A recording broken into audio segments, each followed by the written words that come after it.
Olá, pessoal! Como vocês estão? Espero que bem. Sejam muito bem-vindos à nossa segunda aula da disciplina Sexologia e Sexualidade em Psicanálise.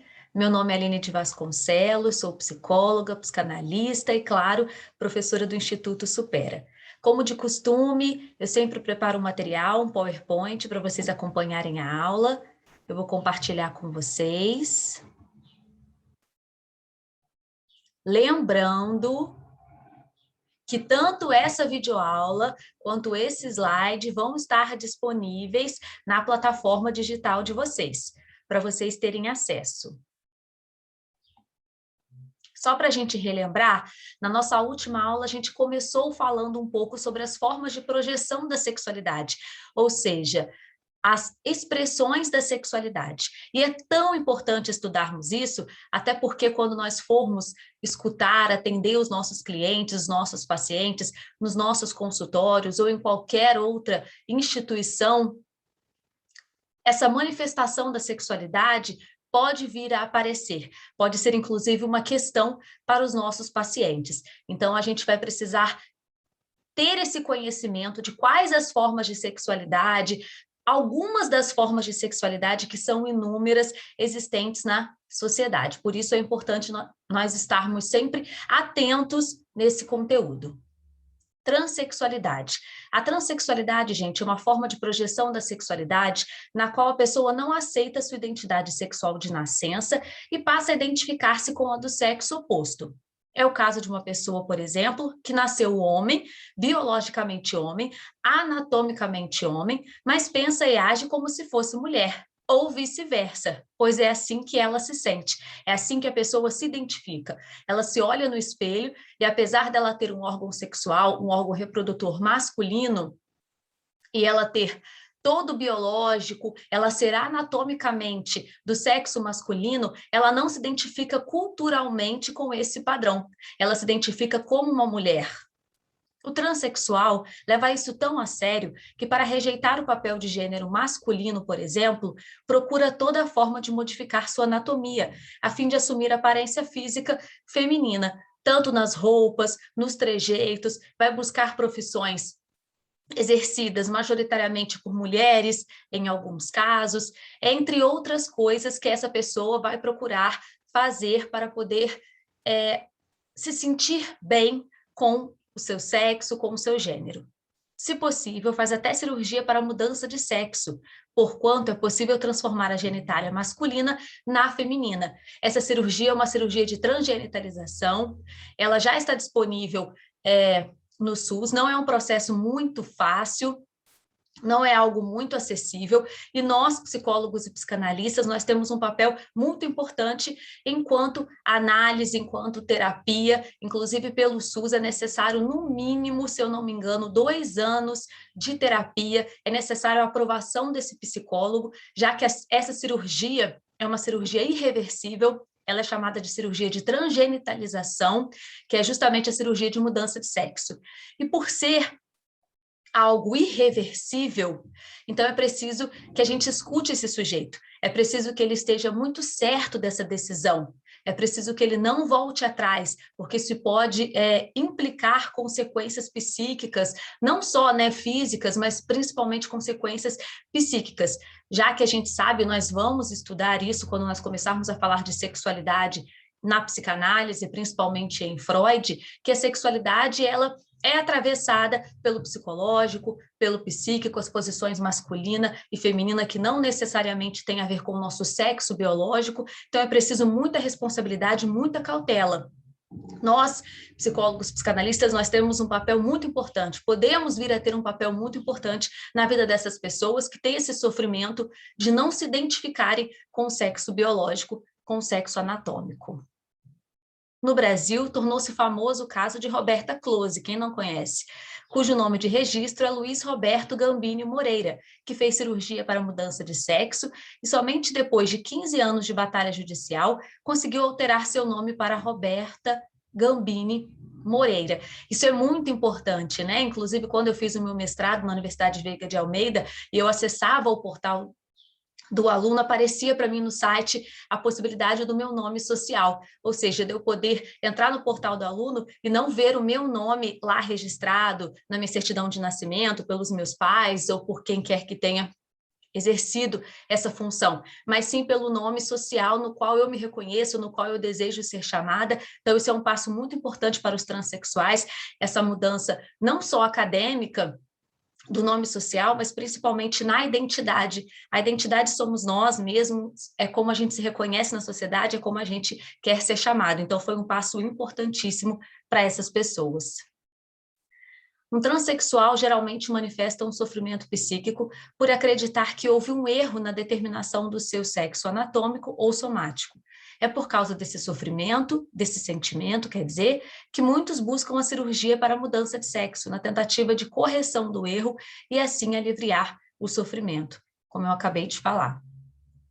Em geral, psiquiatras ou psicólogos fazem o diagnóstico através de várias conversas com o paciente para determinar corretamente os sentimentos dele. Não é apenas em uma, duas, três conversas que a gente vai conseguir fazer com que esse sujeito se expresse, manifeste o seu real desejo e, sobretudo, possa conviver com essa escolha, possa conviver com essa situação e possa minimizar, diminuir esse sofrimento que advém de toda essa circunstância. Depois que inicia um tratamento psicológico, em apenas alguns casos específicos que será indicada a cirurgia de alteração do sexo. Então, não necessariamente todo transexual vai precisar passar pela cirurgia de transgenitalização, tá bom? Isso é bem subjetivo, isso varia de pessoa para pessoa. Bom, tipos de práticas sexuais. Quais são as práticas sexuais que nós temos hoje, que são as práticas mais comuns? Lembrando que, até por falta de tempo, a gente não vai conseguir abordar todas as práticas existentes, todas as formas de exercermos a nossa sexualidade, o sexo. A gente aqui vai fazer apenas superficialmente um compilado dessas práticas sexuais, tá bom? O sexo vaginal, que é aquele que consiste na penetração do pênis na vagina. O sexo anal, aquele que consiste na penetração do pênis no ânus. O sexo oral, que consiste em sugar, morder, lamber ou qualquer outra forma de exploração dos genitais e do corpo do parceiro com a boca, os lábios e a língua. Convém lembrar que a higiene e o uso de preservativo é um fator importante na prática do sexo oral e que existe o risco de se contrair infecções sexualmente transmissíveis caso os devidos cuidados não sejam tomados. Importantíssima essa informação. Com a internet surgiu um novo tipo de sexo chamado de sexo virtual. Através da internet, a pessoa se excita ao visitar sites eróticos ou pornográficos, ou entrar em salas de bate-papo para dar vazão às fantasias sexuais, se masturbar e até atingir o orgasmo. É um sexo à distância que pode até ser prazeroso, mas com o risco de, quando levado ao exagero, trazer consequências danosas à sexualidade da pessoa, caso esta forma de excitação se transforme com o tempo na única válida na vivência da própria sexualidade. Ele pode provocar o fim de relacionamentos, porque o foco do desejo fica centrado na virtualidade do prazer sexual, contribuindo para um isolamento perigoso e doentio. Não sei se vocês já têm conhecimento, mas tem saído alguns estudos, algumas pessoas andam estudando a influência desses sites pornográficos, principalmente nos adolescentes e nos adultos. Parece que quando a pessoa acaba utilizando essa forma de obtenção de prazer com frequência, isso pode acabar se tornando um vício. Muitos homens e mulheres acabam se viciando em pornografia e negligenciando muitas vezes o próprio relacionamento, já que a única forma de excitação possível é através desses vídeos, através de corpos perfeitos e, na maioria das vezes, inacessíveis, inatingíveis na vida real. Então, quando o sexo virtual passa a ser a única forma de manifestação da sexualidade do sujeito, a única forma dele obter prazer nesse foco no sexo virtual, isso acaba sendo algo patológico e trazendo complicações para essa pessoa na sua vida real, na sua vida cotidiana, principalmente nos seus relacionamentos. É preciso sempre estar atento a isso e, caso a pessoa sofra disso, buscar ajuda o quanto antes. Doenças sexualmente transmissíveis. Lembrando novamente que nós vamos apenas trazer algumas aqui, mas existem inúmeras, e é muito importante nós estarmos cientes disso, principalmente se nós formos atender adolescentes, eles acabam sempre trazendo a questão da sexualidade para dentro dos consultórios, então é importante que a gente também tenha esse papel de orientação, principalmente se a gente escutar alguma negligência da sexualidade, a gente conseguir orientar para que esse adolescente, para que esse sujeito possa viver a sua sexualidade da forma mais saudável, sadia e responsável possível. Doenças sexualmente transmissíveis são aquelas que passam diretamente de pessoa para pessoa através das relações sexuais. Podem ser causadas por bactérias, vírus, fungos e protozoários. Todas podem ser evitadas, desde que se adotem algumas medidas preventivas. Estima-se que a cada 10 segundos alguém contrai uma DST. A palavra de ordem, a principal orientação quando a gente fala de sexo seguro, sexo saudável, de uma sexualidade segura, são as medidas preventivas, dentre elas o uso do preservativo, da camisinha ou dos métodos contraceptivos, não apenas para evitar uma gravidez indesejável, mas também para se evitar as inúmeras DSTs. A gente nem imagina quantas pessoas elas são portadoras, quantas pessoas apresentam DST com frequência. DST não está na aparência. Por isso, a responsabilidade de estarmos sempre praticando um sexo seguro e sempre passando isso para as pessoas. As doenças sexualmente transmissíveis ou infecções sexualmente transmissíveis, como se diz atualmente, são tão antigas quanto a humanidade. Lesões sifilíticas, que advêm da sífilis, por exemplo, foram encontradas em ossos de esqueletos pré-históricos. Sobre a gonorreia, há registros até na Bíblia, num dos seus livros mais antigos, o Levítico. O aumento da chance de contrair uma DST ou IST é proporcional ao número de parceiros diferentes com os quais o indivíduo mantém relações sexuais. Apesar de se conhecer os meios eficazes para evitá-las, elas continuam infectando as pessoas que teimam em negligenciar as medidas preventivas. A camisinha é um eficiente meio para se evitar as infecções sexualmente transmissíveis, razão porque tanto se insiste em seu uso nas práticas sexuais. A seguir são descritas algumas das doenças mais comuns. A sífilis, o agente causador é a bactéria Treponema pallidum, transmitida principalmente por relação sexual genital ou oral, tá bom? A sífilis não só é transmitida pelo sexo genital, mas também pelo sexo oral, muita gente não sabe disso.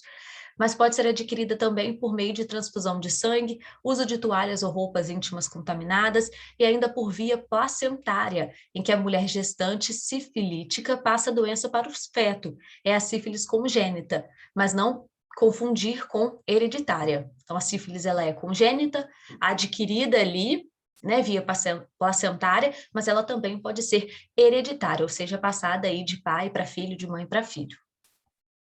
Quais são os sintomas da sífilis? De acordo com o estágio de evolução, a sífilis é classificada em primária, secundária e terciária.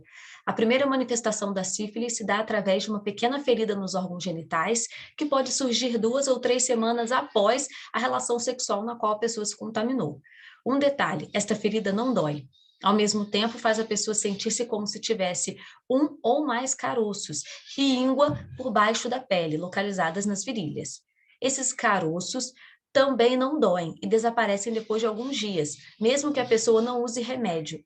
E isso dá à pessoa uma falsa ideia de cura, mas na verdade apenas terminou a fase primária da doença.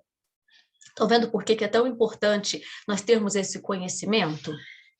Às vezes a pessoa está contaminada e como ela não tem essa manifestação na fase primária, ela não faz a menor ideia de que ela foi contaminada. E por isso a responsabilidade, inclusive, da pessoa que sabe que está com a doença é justamente fazer sexo seguro e sempre comunicar ao parceiro que está contaminada.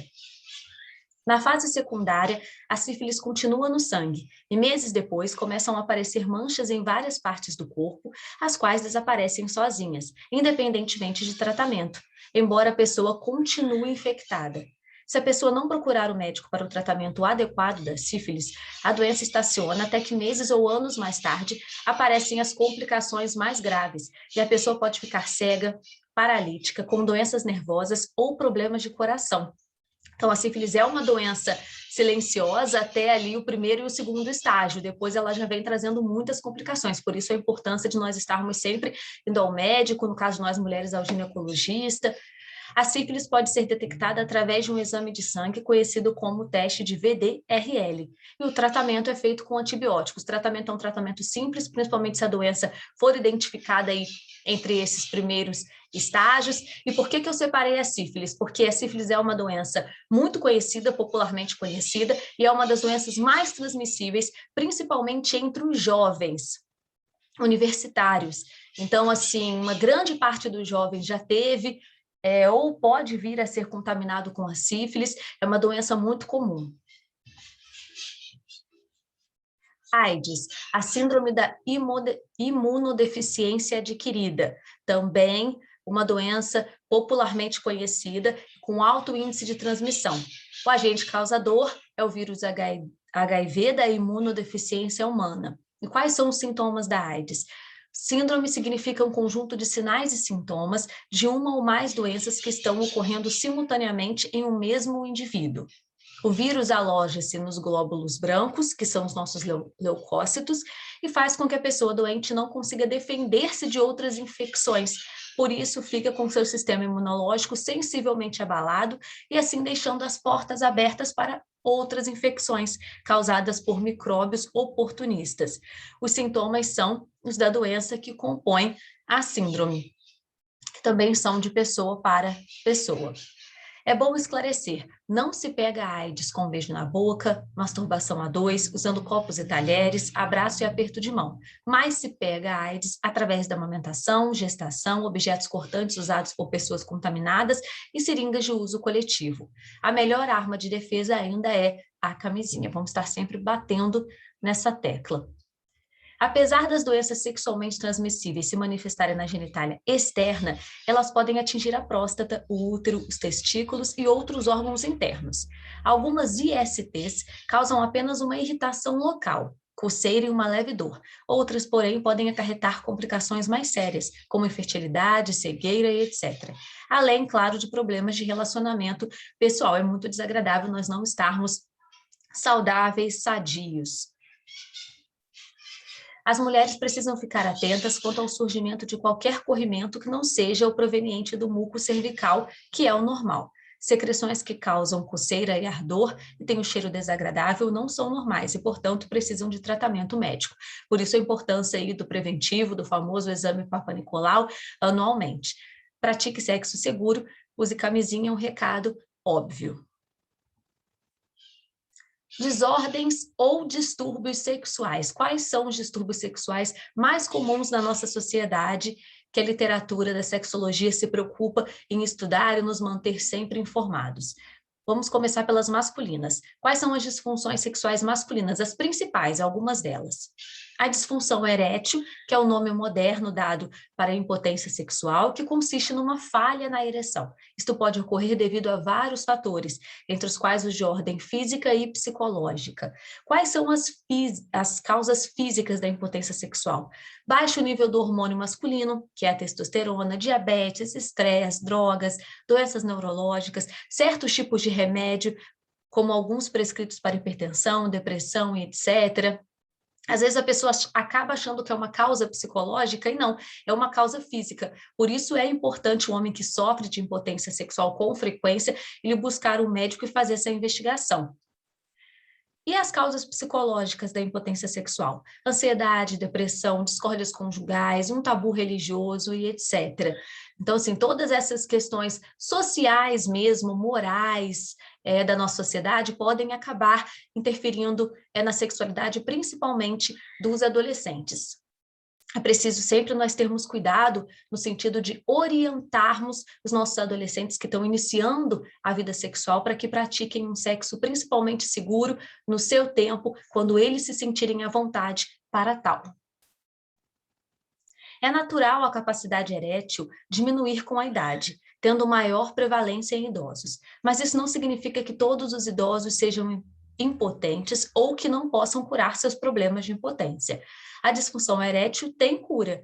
Existem no mercado muitos remédios de eficiência comprovada, mas que precisam ser usados corretamente com orientação médica. Quando o problema é de origem psicológica, o mais aconselhável é o homem procurar ajuda psicológica. Há casos em que a disfunção erétil é apenas circunstancial, ou seja, acontece numa determinada situação e tem efeito pouco duradouro. Se persistir, aí sim a pessoa precisa de um tratamento. E não é vergonha nenhuma buscar um terapeuta, um psicólogo, para poder tratar dessa disfunção erétil. A ejaculação precoce, ou como se chama hoje, ejaculação prematura ou rápida, é a condição na qual o homem é incapaz de exercer controle sobre o seu reflexo ejaculatório. Uma vez excitado, tem orgasmo e ejacula rapidamente, o que também pode ser um problema para a pessoa e para os seus relacionamentos conjugais. Quais são as causas físicas da ejaculação precoce? Problema na próstata, anomalias ao longo do trajeto do nervo envolvido nos mecanismos do reflexo responsável pelo controle do orgasmo, tais como esclerose múltipla. Então, a esclerose múltipla pode vir a causar uma ejaculação precoce. Causas psicológicas. As mais comuns estão ligadas à ansiedade. A ejaculação rápida é um dos mais frequentes problemas sexuais entre os homens, afetando algo em torno de 10 a 30% em algum momento de suas vidas. E como a maioria dos homens tem vergonha de procurar ajuda ou reconhecer o problema, esse índice pode ser bem maior. A ejaculação rápida pode gerar desarmonia conjugal e por isso é recomendável descobrir as causas e procurar uma cura. A ejaculação retardada, que é o oposto, pode ser definida como uma persistente dificuldade de conseguir ejacular, mesmo o indivíduo tendo ereção peniana, desejo sexual e estimulação sexual. Então, também tem o outro lado. Quais seriam as causas físicas da ejaculação retardada? Distúrbios hormonais, diabetes, lesões dos nervos da medula ou pélvicos, cirurgias pélvicas, distúrbios da próstata. Também o uso continuado de alguns medicamentos, especialmente os antidepressivos, abuso de álcool e drogas. Já as causas psicológicas, estresse, ansiedade de desempenho, crenças religiosas ou pessoais que consideram o sexo como sujo ou apenas para fins reprodutivos, conflito de identidade sexual, preocupações diversas, conscientes ou inconscientes durante o ato sexual. As causas de ordem psicológica são as mais frequentes, e é por isso que, independente das nossas crenças, da nossa religião, independente daquilo que a gente acredita, a gente precisa ter o conhecimento. Por isso que o curso em psicanálise clínica traz a disciplina da sexologia, porque é algo do cotidiano, é algo que nós vamos estar estudando o biológico, o anatômico, todas essas questões que a gente tem estudado desde o início da aula, para que junto com esse conhecimento a gente possa orientar e a gente possa escutar de uma forma mais limpa, de uma forma, digamos assim, mais neutra os nossos pacientes e poder acolhê-los em suas questões, principalmente se elas forem atravessadas pela sexualidade, por uma escolha da sexualidade, por um sofrimento que advém dessa escolha da sexualidade, porque é algo mais comum do que a gente imagina e aparece com frequência nos consultórios dos psicanalistas. A ejaculação retrógrada, que é a situação em que durante a ejaculação o esperma vai para dentro da bexiga, em vez de sair através da uretra. É uma condição mais física, mais biológica. Na próxima vez que o indivíduo urinar, o esperma será eliminado junto com a urina. E as causas dessa disfunção podem ser neurológicas, como a esclerose múltipla, traumatismos de coluna, neuropatia periférica secundária e diabetes. Traumáticas, que é a inervação da bexiga motivada por cirurgia abdominal ou pélvica, e medicamentosa, que são algumas drogas utilizadas para tratamento de doenças cardíacas ou do aumento da pressão arterial. Às vezes, aquele paciente que está ali nos queixando de uns desses distúrbios, de umas dessas desordens sexuais, anda tomando um medicamento, já pensa que pode ser algo psicológico, já pensa que muitas vezes o relacionamento, que o casamento acabou porque ele pode estar sofrendo, por exemplo, de uma ejaculação retrógrada. No entanto, basta ir ao médico, basta investigar, que às vezes ele pode estar tomando algum medicamento que pode estar interferindo aí na sua sexualidade, no seu sexo saudável. A anejaculação é a ausência de ejaculação, ou seja, o homem tem orgasmo, mas não tem a ejaculação. Diferentemente da ejaculação retardada, este tipo de disfunção em homens que ejaculavam normalmente deve-se quase sempre a fatores orgânicos. Os mais comuns são o uso de medicamentos que relaxam o colo da bexiga para tratamento de distúrbios urinários, por exemplo, lesão por causa de uma cirurgia pélvica, das vias nervosas responsáveis pela ejaculação, ejaculação retrógrada devido à cirurgia de próstata. E quais são as disfunções sexuais femininas? A gente vai começar nessa aula, mas eu acredito que não vai dar tempo da gente terminar. Vamos lá, inibição do desejo sexual. IDS é uma anormalidade na libido, desejo sexual, e a mais comum das disfunções sexuais femininas é justamente a inibição do desejo sexual. Então, essa é uma das principais disfunções sexuais femininas. Mas também pode ocorrer com homens. Pode ser decorrência de vários fatores físicos e psicológicos, tais como depressão, estresse, nível baixo de testosterona, uso de certo tipo de drogas, e por sermos mulheres, né, por sempre ser um tabu muito grande a questão da sexualidade feminina, nas expressões da sexualidade feminina, o sexo propriamente dito das mulheres, do feminino, por ser um assunto muito delicado, muito polêmico na nossa sociedade, muitas mulheres têm muita dificuldade de buscarem um terapeuta, de buscarem um psicólogo, de buscarem ajuda mesmo. A nossa bibliografia. Bom, gente, nós começamos a estudar, né, sobre uma das principais disfunções sexuais nas mulheres. Na nossa terceira aula, nós vamos dar continuidade a isso. Eu espero que vocês tenham conseguido entender. Eu reparei assistindo meu último vídeo, a nossa última videoaula, que parece que do meio para o final, mais precisamente ali no finalzinho, o áudio saiu atrasado. Mas eu vi que saiu com clareza, eu acredito que vocês tenham conseguido escutar. Qualquer coisa, vocês deem um retorno para a Priscila e eu vejo o que é que pode estar acontecendo, porque para mim aqui tá perfeito. Enquanto eu estou falando, eu estou conseguindo me ouvir ali perfeitamente, me ver, eu sei que o que eu estou falando é o que eu estou conseguindo assistir, então o áudio está certinho ali. Mas muitas vezes, quando encerra a gravação, acredito que seja até o próprio aplicativo, a própria plataforma, que esteja dando esse atraso. Mas eu acredito que vocês não vão ter prejuízo aí no entendimento do conteúdo, da matéria por conta disso, tá bom? Bom, gente, qualquer dúvida, então, é só vocês, retomando, né, é só vocês procurarem aquela ajuda que vocês já têm, aqueles professores que estão disponíveis para poder tirar as dúvidas de vocês, é só vocês conversarem com a Priscila. Mas eu acredito que vai ficar tudo explicadinho. Bom, então eu vejo vocês na nossa terceira aula da disciplina Sexologia e Sexualidade em Psicanálise. Fiquem bem, um bom final de semana para vocês e até a próxima. Tchauzinho, gente.